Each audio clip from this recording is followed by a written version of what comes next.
Honestly, Billy should just start his own business already. He could hire Phyllis, Sally, and all the other misfits. I mean, why not? It'd be a reality show at this point. Speaking of reality, can we talk about the Thanksgiving celebrations of the Abbotts and the Newmans? I thought they were lovely, very picturesque, and here's where it gets weird. Has no one noticed Victor's forehead? What happened there? In Monday's or Tuesday's episode, he had this noticeable cut, but the show never bothered to explain it. Then, on Wednesday's Thanksgiving episode, the cut was still there, but less visible. Weird, right? Oh, and by the way, no forehead injury at Devin and Abby's wedding. Just throwing that out there. Also, why can't the writers give Victor Newman a better storyline before he leaves the show? I mean, come on. It'd be so heartbreaking to see him go out on such a sour note, especially for those of us who used to love him. Writers, please do something. Now, let's talk about Summer. First, she was all upset that Chance didn't arrest Sharon, even though there was zero proof she was involved. And now she's going to flip out about Kyle and Claire getting involved with each other. Who else thinks she's about to have a meltdown over that? But here's the kicker.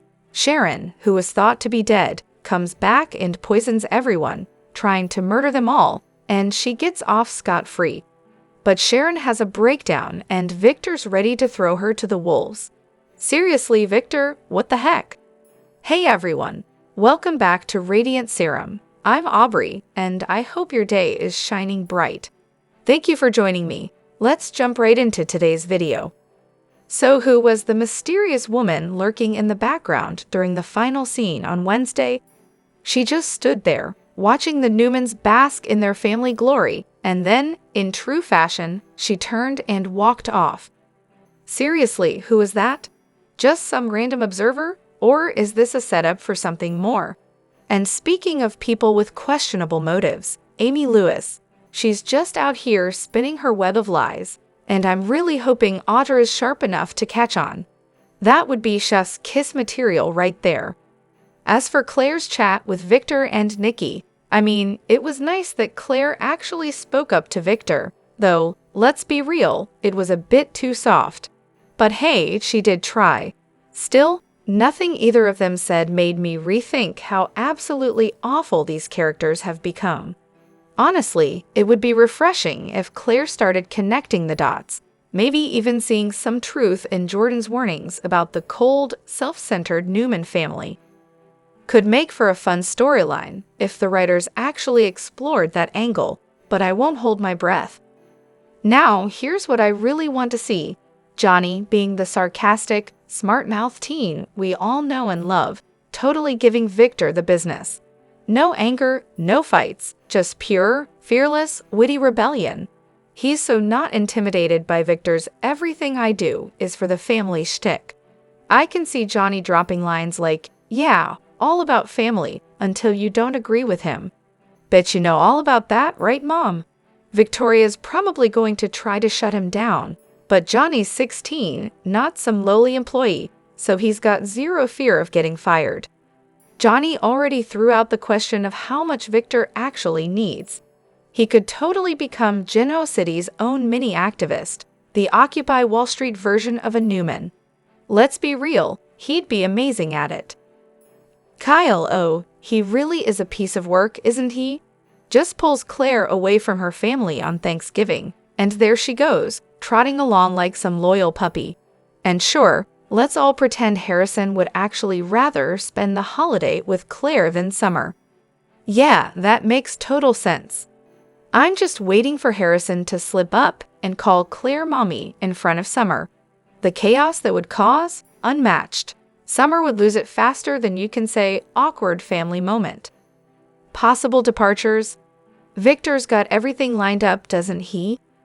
New ranch, Nikki as CEO of CI. But he's definitely not looking so hot these days. Sits around all day like he's about to drop dead any second. Maybe he's thinking about retirement, or maybe he's just biding his time. Either way, he will be missed. Jill might be next on the chopping block. If she's really dying, Billy's going to have one heck of a guilt trip. You know, for being totally honest with her when he called her out earlier. But hey, Billy had every right to snap at her. Jill rolled into town, immediately went straight to Victor's office, and bought into every lie Adam posted online. She didn't even give Billy a chance to speak for himself. Yes, Billy will be upset, but let's be real, he'll mostly feel bad because he didn't get to say goodbye. He'll regret that part, but let's not forget, Jill's always treated him like a disappointment. She practically begged him to leave Jibot and work for Chancellor. Talk about a Mom of the Year moment. Jill's been flaunting her health problems, but Billy's acting like it's just a convenient excuse to brush off his own responsibilities. He couldn't care less that he was booted from the Chancellor's C-suite, as long as he can keep focusing on his petty revenge against Victor. If Jill does kick the bucket, you can bet Billy's going to regret not stopping her from handing Chancellor over to Victor. Guilt over their broken relationship? Past. That's way down on his list. At least he'll have time to stew in it while plotting his next move. As much as I like E. Braden as an actor, I've had enough of Victor and his endless toxic evil. It's not entertaining anymore, watching him win time after time, always coming out on top and crushing everyone in his path, often over something petty. The guy never loses, ever, and then he justifies his despicable actions, like when he sat there lying to Claire with a straight face, shedding fake tears and talking about how everything he does is for family. Please. We all know Victor would sooner eat his young and spit them out than actually sacrifice for them. It's gotten so old and frustrating that I honestly wouldn't miss him if he retired tomorrow. It's an accurate assessment. Victor's obnoxious, manipulative, and frankly, just exhausting to watch at this point. I wish he'd retire already, or at least go back to being a background character, maybe tucked away in some corner where he's not constantly ruining the show. We all have our favorites, but Victor's long past being interesting. I'm just done with him. Honestly, it would be nice if one of his many enemies, Billy, Lily, or Jack, finally brought him down a peg. Anyone, really. As for the other dull characters, the writers seem intent on pushing at us. They can go back into the shadows with all the other forgotten pests. E. Braden has undoubtedly played a huge role in my and our success, but now it feels like he's the one slowly ruining it. It's hard to take him seriously as this tough, untouchable villain when he's 80+ years old and still pretending he can take on the world. And don't even get me started on the endless, I grew up in an orphanage, and family is everything speeches. Sure, Victor, but only if you can control them. It's just too much.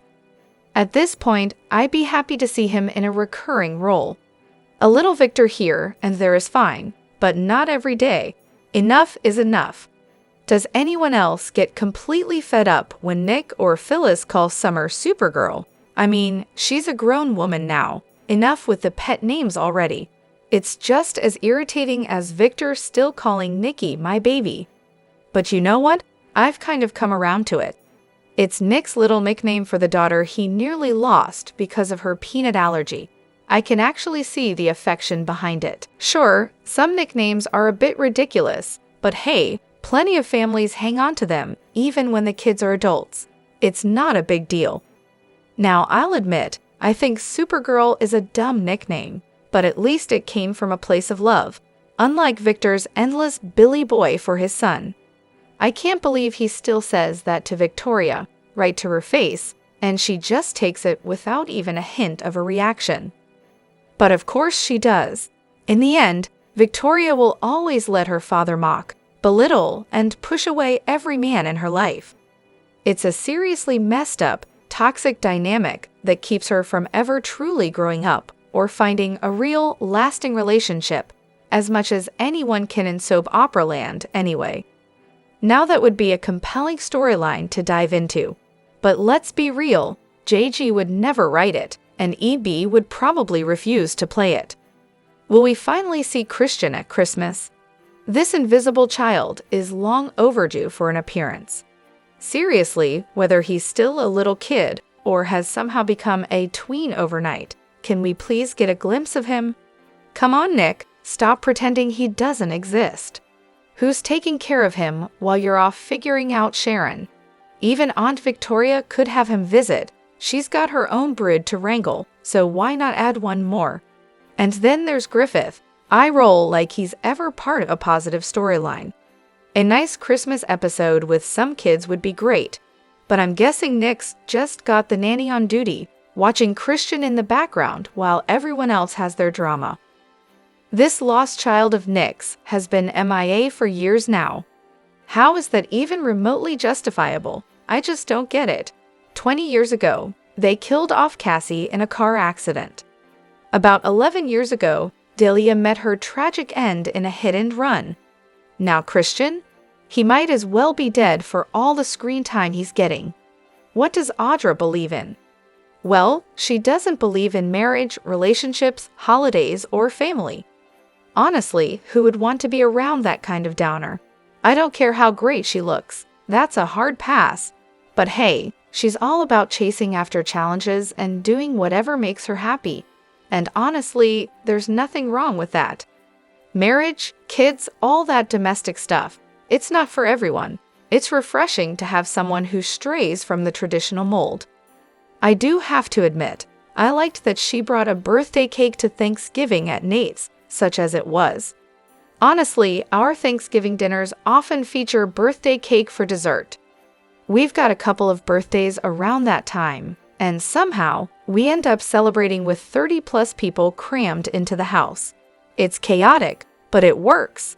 Maybe someone really crushed her spirit a long time ago, and now she's all gun-shy.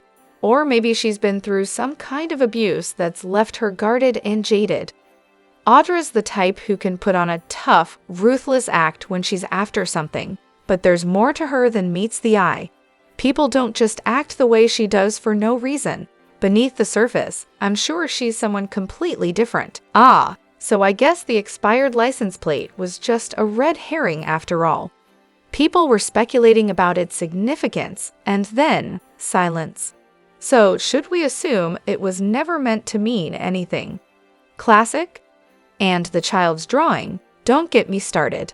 I prefer a storyline with actual clues, but apparently that's too much to ask. I thought the guy at the bar might have been involved, but nope, instead, we get Jordan and Ian. Sure, makes perfect sense. Griffith just loves throwing in red herrings and leaving everything unresolved. We, the viewers, are left to keep guessing about what's really going on, only to have the answers arrive whenever Griffith decides what his plot of the day is. Great storytelling. Maybe the car with the expired license plate belonged to the woman whose body was found in the storage locker with Claire. The car was just sitting there on the street, and since the woman was dead, she hadn't bothered to renew the plate. Or maybe the show just grabbed some stock footage of a car driving through the streets at night and didn't notice the expired plate. Wouldn't put it past them. Unpopular opinion: William J. Bell is the worst writer. So I've been giving some of his shows from the 70s to 2018 a try, and honestly, I just can't get into it. Everyone hyped him up like he's some sort of genius, but I really don't see it. Personally, I think he's way overpraised. Now, I started watching in '84, and back then, I was hooked. The show was fantastic.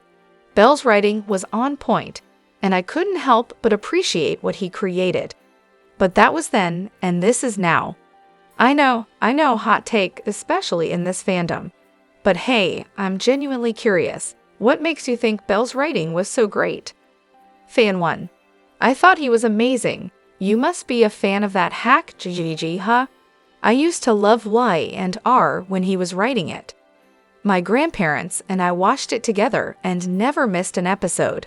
Now it's total garbage. Are you sure you were watching the same show? Me. Look, I get it. I really do.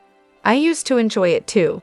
But back in the day, the show had something. It was more grounded, more real. Take Victor, for example. He wasn't this untouchable supervillain. He had wins and losses, just like a real person.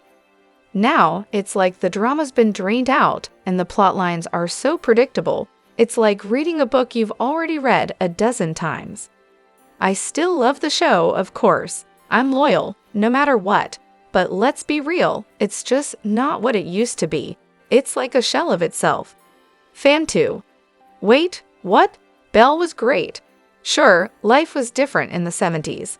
Topics and writing reflected that. And yes, technology was far behind what we have now. Sure, the scenes might seem a little corny by today's standards, but to say Belle didn't know what he was doing, that's just wrong. The writing back then was still miles better than what we have today. Me? Yikes. So you're a fan of JG, huh? Because that guy? Zero talent when it comes to writing. Maybe he's got some secret skill, like cooking or something, but writing? Definitely not his strong suit. Why on earth would you need a coat check at a family Thanksgiving dinner? It's family, not a gala. Are the rich so lazy they can't even hang up their own coats? That whole thing was just bizarre. They don't bother showing Miss Martinez, the Newman's overworked cook/cleaner, but we get to see some random coat check girl. What's that about? Unless, plot twist, Jordan's secretly disguised, wearing a fantastic mask and stuffing explosives into everyone's coat pockets. Now that would make for an interesting holiday. Though, to be fair, she's probably just lurking around doing whatever odd job they need her for. I did get a good laugh when the camera kept zooming in on her while Nikki and Victor were giving their family speech. Like, what's the connection? Family or coat check girl? And seriously, poor Miss Martinez. Hopefully, she actually got the day off to enjoy Thanksgiving with her own family, wherever they might be. Meanwhile, Jordan's in a blonde wig with a laughable accent, playing out her best cartoon villain impression. Drop your thoughts in the comment section below. Do you agree or disagree? Don't forget to like, subscribe, and hit the notification bell for more updates. Your opinions matter, and I will see you in the next video. Thank you.